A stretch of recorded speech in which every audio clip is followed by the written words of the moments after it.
Welcome to Nerdities. Bitches. No topic too absurd, no statement too asinine. Nerdy Jersey's finest, no question too interesting. That's right. It's a Nerdy's interview show. I, as ever, am Mike, joined by Justin and Joe, as well as our guest tonight, writer and artist as well, Steve Bynoe. Hello. Good evening, everyone. How you guys doing? Really good. Happy to have you. Pretty good. So, what's the current project you got going on? So currently I'm working on Atrium. It's a 5-issue miniseries, and we've already kickstarted the first 3 issues. We did that on Kickstarter starting in November of 2023, and then we did issues 2 and 3 together for the second Kickstarter this spring. And now we're doing issues 4 and 5 in the Atrium 1 to 5 Kickstarter campaign. So the quick synopsis was paramedics with a escort team and killer assassin vampires. Pretty much it. All right, that's the elevator pitch. Vampires. We also do a comic. We have a story involving vampires. Nice. One of my favorite things to do with vampires is mess with the lore. Did you take a lot of freedoms with the lore, or did you go straight forward with their abilities and background? Oh yeah, we're taking full liberties with it. So there's a lot of stuff that we kind of went off the beaten track with. We keep some stuff, and then other stuff we totally disregard. And that's part of the charm of the story and the and the world that we're trying to build. And so, without giving away too much, yes, there are vampires. Yes, they drink blood. But then the reasons why they do and why they're after this heart, they get revealed a little bit as each issue goes along. Do you have any connections to paramedics, or is this just service the story better? Totally services the story. I'm a teacher by trade. I retired a couple of years ago. But it was just one of those things where we needed a heart to be transported, and who else to do that kind of a milk run kind of job other than a paramedic? So I did a little bit of research. Usually they get air vac'd in, and this time we decided to keep them in an ambulance. So with something like that involving something so medical and scientific, is realism important, or after a while in the story does this kind of go away? Because you have a ticking clock with something like an organ being delivered. Do you play fast and loose with the time frame of that, or is that a huge part of the story? It's not quite like 24 where you've got with every break or then every issue you get a time update. And we do pretty much pay close attention to how long each segment or how long the duration of the story. And we're pretty much rooted in reality outside of the vampire aspect of it. Because the vampires, they don't show up, or at least the fact that they're vampires don't show up right away. So it's one of those things where we're rooted in a pretty grounded world that we've created. And then you have this kind of off-the-rails horror, action, suspense kind of situation take place.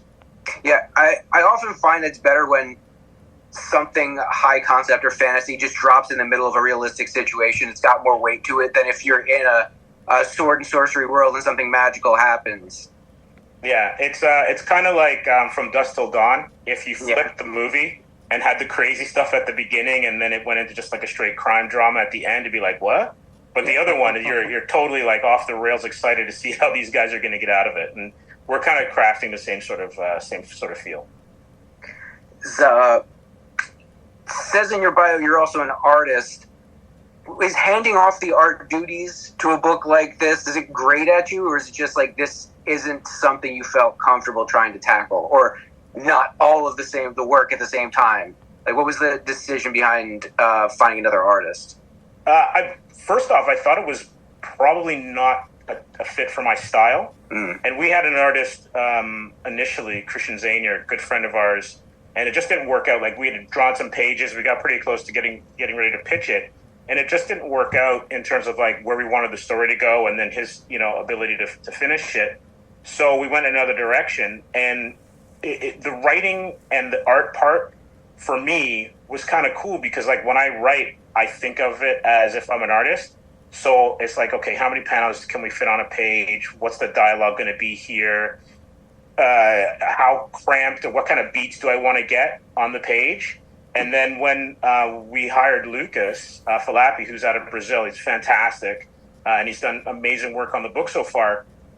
It was a pleasure to kind of see him interpret the story that Peter Van Horn, who's the co-writer and one of the co-creators, had crafted. And in some cases, it was like, whoa, he took this in a space that we didn't think was even possible. And then other times, like just a little note here or there where it's like, oh, can you add this? Can you make sure you do this? But it was one of those things where after seeing his first couple of pages, I just put my hands up and let him kind of go with it. And the one thing I didn't want to do was restrain him when it came to like making creative choices. So this is rooted in realism, but with a fantasy. Would you call it more fantasy or sci-fi leaning? I'd say sci-fi horror. Okay. Yeah. So are there any other genres you play around with or want to play around with or planning to? Superhero genre. I've actually published a novella back in 2014 called Chronocari Alpha. And that's about two kids who are born at exactly the same time. And then when they collide in gym class, they realize they have the power to control time. So superhero stuff. And thanks. Yeah, that was kind of fun and got some good feedback from that. And then I'm also working on a spy thriller, which is set in Barbados. It's based on a novel that my uncle wrote, I guess in the early 80s. So I updated it. It's called Edge, East Wind, and Paradise. And basically what happens is it's about this agent named Edge who works for the Barbadian Secret Service. And while intercepting a cache of guns being smuggled into the island one night, he uncovers a plot to destabilize the government. So I have that planned out, not only to draw, but to write and draw that one, as well as Chronocari Alpha. That's really interesting. So, I don't think I've ever taken someone else's work that close to me and tried to recreate. We've all, for class, in school, we've all been told to take an idea and run with it. But a family member's story, and would you, rebooting it, or how much of it are you tweaking? So for East Wind, since it was already published, all we did, because it was written in the 80s, it didn't have all the tech of cell phones.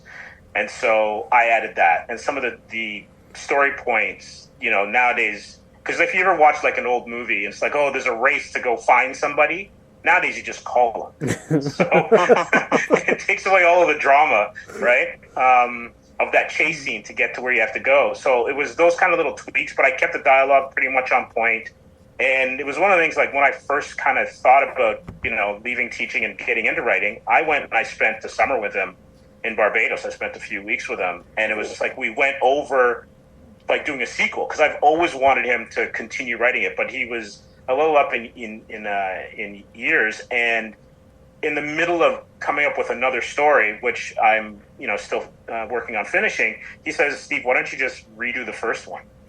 And so I thought about it a little bit, and that's what I decided to do. So I updated that, published it through Amazon, through the KDP program, and now I'm going to turn that into a comic. Was there any temptation for the both of you guys to just kind of re-release the original version and then build the sequel off of that? Or he really wanted you to take what he did and mold it your own? Yeah, he kind of gave me free reign on it, which was, very generous of him. And I guess that's one of the benefits of working with family sometimes, is that certain hurdles you don't have to jump through. So I spoke with his kids. I'm pretty close with my cousin Peter. And we decided, let's go for it. And so basically all I did was I just minor tweaks, right? So imagine watching Serpico, right? And instead of going to a payphone, you'd pull out your cell phone. Okay. More of a remaster rather than a reboot. Pretty much, yeah. Kind of when George Lucas kind of tinkers with his movies, kind of same thing. Special, super duper special edition. Yeah, a good way to have you buy the 78th edition of the same movie. Looked like you were leaning in, Joe. Did you have one? Oh, no, I was just going to add, I bought Skyrim maybe 4 times already with those special editions. Steve, first question, what were you a teacher of? I taught K to 6, so I taught grade 6 here in Toronto for about 11 years, and then I switched to the younger grades. So I was when I retired, I was teaching a grade 2-3 class. Okay. Which one's a bigger pain in the ass? It's interesting. Like, you would have thought that the sixes were, the older kids, so they're around 11, 12. They would have been a bigger challenge, but there's different stuff you can do with them. And they were more in tune with like comics and video games and the like. So when you're not teaching them, or even some of the lessons that I could kind of craft, I could then, have them make a comic book, have them make their own superheroes. And I think one of the last things I did, but it might have been with one of the younger groups, was I made them make their own toy. They designed their own toy. And so I bought like packaging where they made the toy, and then they had to design awesome. the card and then give all the stuff on the back. So they enjoyed that kind of stuff. They had to do turns and stuff. So I brought some of my art background into it, and then I said, you know what would I have liked to have done as a kid? Wow. That's really cool. That's a great teacher. And obviously, the township reimbursed you for all that, of course. No, I think the packages, it was outside of the school budget, so that's the kind of stuff that I paid for. I didn't mind doing that. That's some great. Mike, he's in Canada too, so they probably would have done their best at least. Oh, they might have given them some. Yeah. They have an educational system out there. You guys have one too. It's Yeah, it's on the verge. Come a couple months from now, who knows? Our school system when we were there was actually pretty good. I did notice something. I'm a baseball fan, and I did notice in your video you are totally wearing a Montreal Expos hat, but you're in Toronto, so yeah. The beauty of being in Toronto and being an MLB fan is that back in the day, with only 2 teams, you can like both of them. And then, you're then a little bit divided. Like, I'm a Jays fan first, but I love the Expos. Still haven't recovered from the 94 strike when they, when baseball got halted because of the work stoppage, and then the Expos were in first, and that team was loaded. Oh, so, yeah, it was. It would have been nice to have 3 years in a row Canadian representation in the World Series. I still want to see Canada get another baseball team. I really think Montreal should definitely make another play for one. Yeah, no, I agree with you. It'd be nice. I go up to Montreal quite a bit to watch hockey. I'm a big hockey fan as well too. So it's always, it's a good sports town. And when you talk about like teams that other MLB fans from other cities, would like to see get back in. A lot of the other cities in the States are like, Montreal. A lot of great memories about Montreal when it comes to baseball. That's a great city. You probably couldn't tell, but Joe's a Mets fan. I am. You know what? And I'm not quite sure what the score is of the series right now. Oh, okay. Is it for the Mets? It's for the Mets. It's okay. So you can breathe easy tonight. I'm trying. There's a lot of turmoil in New York sports today because I heard about Salah getting fired for the Jets. Yeah, and I'm a Jets fan, so yeah. Oh, so you're having an up and down day. Yeah. Or maybe it's an up day. Maybe you weren't a fan of his. Yeah. He meh. I'm not a fan of the Jets right now. I think they kind of are meh. But that's how I feel about the Jays. So I'm good. I'm good with you. I totally understand. Could you tell us about Comics Asylum? Yeah, so Comics Asylum Publishing, which Atrium is being published under, that has initially started as like an entertainment website, and my partner Vaughn Joseph, who does the design work for Atrium, he and I back in like 2014 were like, hey, we love comics. We're working on stuff that we want to do ourselves, but why don't we start a digital magazine? So we started one where you could read it on the iPad, get it for a subscription, and we would have the trailers embedded within the magazine. We wrote articles. And then we decided to move from that platform, just go straight to the web, and then started our YouTube channel. And what we did was we were getting screeners from The Walking Dead. We'd get to interview some of the stars. Then we started a podcast as well too, and so we would just publish all the news blasts from all the comic book companies, and as well as the movie houses. That's kind of the backwards way we've been doing it. We did the podcast first, then did YouTube, and then trickling that way. But that's really awesome. I was reading your site. You got it's, as I like to say, it's super nerdy. It's very creative, Joe. What kind of graphic your own? I know. I like that. That's it. I wear my geek hat with pride. I remember, just as a kid riding to the variety store, like late 70s, to pick up. I don't know if there was such a thing as like a like a Wednesday where all the books would come out. I just know like, oh, I got to go pick up my Batman or Teen Titans or Spider-Man or whatever. And I just remember riding into the store and trying to not let my mom know that I'm spending all my money on comics. Yeah, when I think about the dumb trips I took to comic shops back in the 90s, like on major highways, right, of underpasses I'm going under, like, you wait for a ride. Wait for the weekend. That sounds like a movie, actually. It is. Life does feel like a movie at times. So, while you're just talking about nerddom, can you throw out a top 3, or is there just too many? Like, top 3 fandoms you have? How do you mean, like within gaming or toys or comics or heroes? That's the proper question to follow by very vague. That was a good one. Worded question. Yeah. That's actually the kind of question I'd ask a question like that with. Because, you got to... Because it's a lot. Like, because I can answer my top 3... like IPs that I like to follow, whether it's through gaming or anime or. That is the broadest. Hold on. Did you say anime? He said anime. That's right. You have your moment with him. Yeah. Oh yeah. There's honestly some of the best storytelling right now is in anime. Right. What are you watching? Yeah. Oof. So I guess can you list Arcane in there? Sure. I finish watching that. I think I would. There's one. I'm gonna totally butcher the name, but it's like Daiamatsu. I'd have to like look it up, but it's one that came out last year, and it's off of a manga, and it only went for I think 13 episodes, and it's fantastic. It's pretty grim. Okay. Love that. I enjoyed. This might seem a little bit off the track, but I enjoyed watching Fairy Tail back in the day with my daughter. Did you start the new series? There's a new series? Yeah, the 100-year, they came back and did the 100-year quest. Okay, I'm going to have to check that out. Just dropped on Crunchyroll, like, 2 weeks ago. Okay. Yes. All right, sounds good. I'm going to have to check it out. And then, for some deep cuts, like Ninja Scroll. There we go. I grew up on Gatchaman. I'm a Joe guy, or Jason, depending if you watch Battle of the Planets. Robotech, obviously Akira, Evangelion. I like a lot of stuff, and then there's a lot of great new stuff too. I love Miyazaki, and probably my all-time favorite is Princess Mononoke. Oh, it's good. Have you watched the Boy and the Heron yet?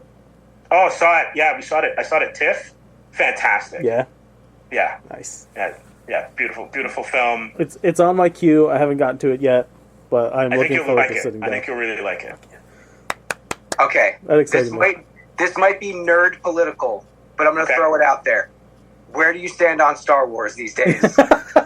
This is almost election level nerd talk. This has people divided. I'm going to tell you the honest truth about Star Wars. I love Star Wars to my core. As a kid, I used to play with the toys. I had all the action figures. A buddy of mine, Dave, who's now in film. I'm waiting for a butt. Yeah, there's a butt coming. Empire Strikes Back is one of my all-time favorite films. Probably my top 5 of all time in any genre. It's been a huge butt. The butt was... What was the second movie that Rian Johnson did? Out of The Last Jedi? Yeah. The Last Jedi. Right. So I was waiting to see it. I liked the one that J.J. Abrams did. I think Force Awakens. Yeah. Mm-hmm. Yeah. It was like watching... To me, it seemed like beat for beat, like A New Hope. Yeah. I was like, okay, I get where they're going. They got really good, graphics. The casting was great. And then my little cousin, when the second movie came out, I asked him, he said, "Did you see it yet?" And I said, "No." And he goes, "Oh, too bad, Luke dies." I was like, Oh. Joe, did he say this to you in person? Oh. Yeah, he said it to me, and I was like, oh. But he was like 7, right? Oh. He was a little kid. I mean, yeah. And I was like, And so in my mind, I'm going, how does Luke die? Because especially after Han died, yeah, I was like, so they didn't have the original 3 have one scene together? Like, not even one, like a 2-minute thing? And I have so many problems with The Force Awakens with like when Han dies and then Leia hugs Rey first and ignores Chewie. That was I'm like, what? On first viewing, we were all like, what are you doing? Yeah. What is happening here? Like, who is this random girl? Yeah. And so there were so many problems. I thought, the things they had in place were great. The execution was a little bit off, so I don't know if things got edited out. And so since then, I've kind of watched Star Wars from like a side glance. So I loved The Mandalorian. First season of The Mandalorian got me right back into Star Wars. Book of Boba Fett kind of got me off Star Wars. Yeah, we're vibing a lot right now. We're vibing. The Acolyte, I watched it. I Reviving. don't think it deserves as much hate, but I understand some of the storytelling stuff. Like, spoiler alert, I can't remember the Jedi's name, but when he has the twins, he has to make a decision. Yeah, when Saul has to lift right. two And I'm thinking, kids. why would you just lift them up off the bridge and let the bridge fall? There were like some weird stuff where it's kind of like, okay, we're driving the story this way without realizing their powers. And so, I don't know. There's been a conversation that's happened on our show. There's been a conversation I've had with a lot of my friends that are into it. They were the most incompetent Jedi of all time. Everyone on that show was utterly incompetent. It was just painful to watch in that respect. Yeah, and I was really looking forward to Carrie-Anne Moss kind of bringing her Jedi action. Right. And then it's like, first 5 minutes, you're like, what? So I guess it was like Luke 2.0 for me, where it's like, oh, come on, man. Yeah. And then, so basically every time you get her, spoiler for anyone who's watching, it's, flashbacks. And I was just like, they had such potential. And I don't know. You guys can correct me on this, but like the beauty of Vader for me was not having him actually be like Anakin. It was like he was just a force of nature, and that's what made him such an amazing villain, right? Yes. Yes. And so with the Acolyte, when this mysterious Sith showed up, I'm like, this guy's badass. He's headbutting people, like he's doing crazy stuff. And then I love the actor, but as soon as they took the mask off, then it's like, oh, he's completely humanized. And then it's like it's almost like the lines between good and evil kind of get blurred a little bit in modern storytelling. I kind of like a little bit of a throwback to like, these people are just evil, these people are just good. Right. Can we have 2 hours of these guys beating the other people and go from there? That's the initial conceit of Star Wars. It's obvious, like white hats versus black hats. Yeah. Initially, I think the first movies were designed for kids. He said it multiple times. Absolutely. But I think the thing about the franchise as a whole now is you can tell a lot of different stories in it. We've seen Mandalorian. You can tell westerns, and the Skeleton Crew coming up. I think they're going to do their Goonies. They're going to do Space Goonies. Yes. So some of them have to have those shades of gray. And I was kind of happy with, there's shades of gray in this Acolyte show. But, like, the way they were applied with that brush. It's execution. You're exactly right. Yeah. You're exactly correct. And it's not to, like, disenfranchise the actors. Like, I think the actors, a lot of times, are just given what they get. And depending on the writing, to me, the writing starts everything. Yeah. And then decisions in editing rooms and directors, that follows. And sometimes I think it's a little bit misguided, but that's that's just my point of view. Seems pretty accurate from my point of view too. I agree with you. It's a good take. We are running out of time, unfortunately. We've all got a heart out, but it's a really, really fun conversation. Thank you for your time. Atrium on Kickstarter. You guys, have you made your goal yet? Yeah, we made our goal in about 30 hours, which was great. And now we're winding down. Thank you. Your stretch goals are nice because they're not crazy over the top. No, but it's more about getting to commitments, not even the money amount. You need folks to get a certain amount of folks. So at this point, 50 for your first stretch goals. And they're all fun things that if all of them come through, it's a nice package that everybody will get. Yeah, and we've got some other ones too that if we can get through the ones that we have there, we'll add them. And you never know. We had some conversations, the team and I, about maybe inserting some in between the ones we have now. It just depends on if we can hit one or two of them, and then we'll add some kind of nice little trinkets and stuff in there. But the feedback that we've gotten for Atrium has been fantastic. Our backers have been sensational. Without them, and then the people that we meet at conventions and have bought the book, and people such as yourselves giving us a chance to talk about it, Atrium would not exist without them. Well, thank you for your time. Atrium, Asylum Comics, right? Comics Asylum Publishing. Comics Asylum. Mildly Listexic. All of the other socials are thrown out. All of our socials are nerdities. People know where to go and where not to go. So we'll just end it with the way we end most shows. Classic Good old fuck bye. Oh my God, I used to say stupid. Fuck bye. Have a good one, everyone. Thanks, man. Thank you. Because of the end of civilization, the Clamp Cable Network now leaves the air. We hope you have enjoyed our programming, but more importantly, we hope you have enjoyed life.